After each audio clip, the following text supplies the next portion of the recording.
Hi అండి, నమస్తే. ఈరోజు వీడియోలో మినప జంతికలను ఎలా చేసుకోవాలో చూపించబోతున్నాను. కొంచెం డిఫరెంట్గా చేసే ఈ జంతికలు చాలా కరకరలాడుతూ చాలా మంచి రుచిగా వస్తాయండి.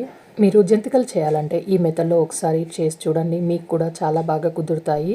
ఇప్పుడు మినప జంతికలని ఎలా చేయాలో ఇక్కడ చూద్దాం. దీనికోసం ముందుగా ఇప్పుడు కుక్కర్లోకి 1 కప్పు వరకు మినపప్పును వేసుకోవాలండి.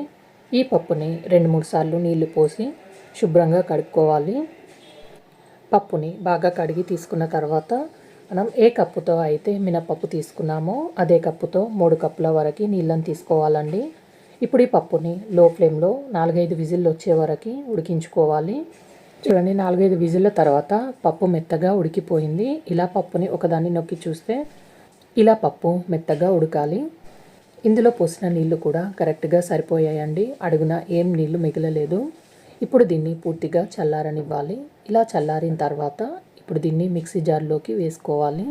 ఉడికించినప్పుడు ఎక్స్ట్రా వాటర్ ఏమైనా మిగిలితే వాటిని ఒక గిన్నెలోకి తీసుకొని పక్కన ఉంచుకోవాలండి. ఆ నీళ్ళని పిండి కలపడానికి లేదా పప్పుని గ్రైండ్ చేసేటప్పుడు ఆ నీళ్ళను పోసుకుంటూ గ్రైండ్ చేసుకోవచ్చు. చూడండి, ఇలా ఎంత వీలైతే అంత మెత్తగా గ్రైండ్ చేసుకొని తీసుకోవాలి. ఇలా చాలా మెత్తగా గ్రైండ్ చేసుకున్న దాన్ని ఇప్పుడు ఒక మిక్సింగ్ బౌల్లోకి వేసుకొని 1 కప్పు మినపప్పుకి 3 కప్పుల వరకు పొడి బియ్యం పిండిని తీసుకోవాలి. ఇలా పిండి వేసిన తర్వాత ఇప్పుడు ఇందులోకి 1 టేబుల్ స్పూన్ వరకు వాముని ఇలా నలిపి వేసుకోవాలి. వాము అరుగుదలకు చాలా బాగా పనిచేస్తుందండి. ఇలా వాము వేశాక ఇప్పుడు ఇందులోకి రుచికి సరిపడా ఉప్పు 1 టేబుల్ స్పూన్ వరకు ఉప్పు వేసుకొని 2 టేబుల్ స్పూన్ల వరకు నువ్వులు వేసుకోవాలి. నువ్వులు వేసుకోవడం వల్ల మనం తినేటప్పుడు అక్కడక్కడ తగులుతుంటే బాగుంటాయండి.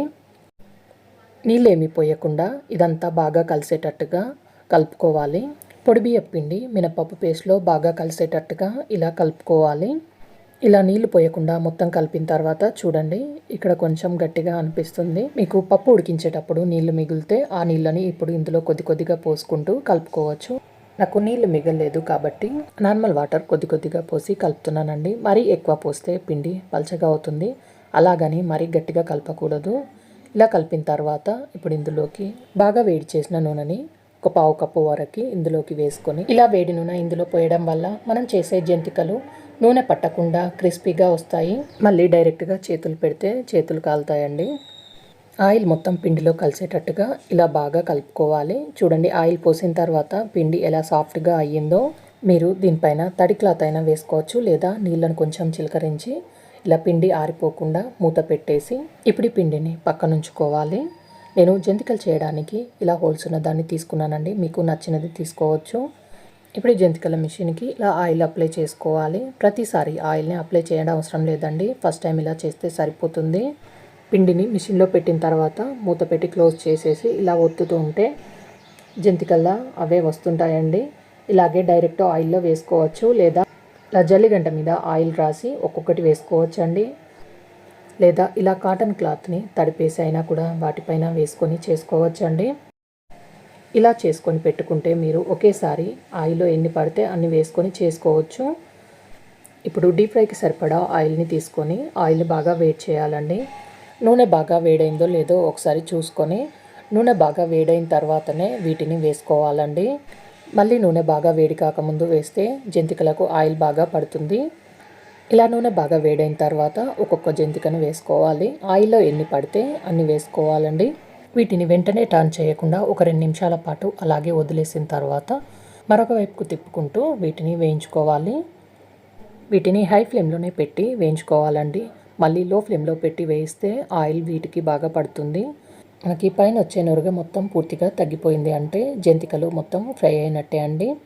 ఇలా ఆయిల్లో నుండి తీస్తూ జాలిగంటలోకి వేసుకుంటే ఎక్స్ట్రా ఏమన్నా ఆయిల్ ఉంటే పోతుందండి.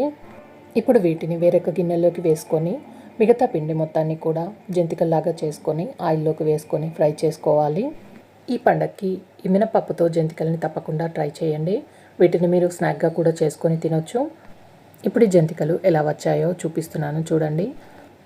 చాలా క్రిస్పీగా మంచి రుచితో ఉండే ఈ జంతికలు మీరు కూడా ఈ పండగకి తప్పకుండా ట్రై చేయండి. ట్రై చేశాక మీకు ఎలా కుదిరిందో కింద కామెంట్ చేయండి. ఈ వీడియో నచ్చితే లైక్ చేయండి, షేర్ చేయండి, సబ్స్క్రైబ్ చేయండి. Thanks for watching.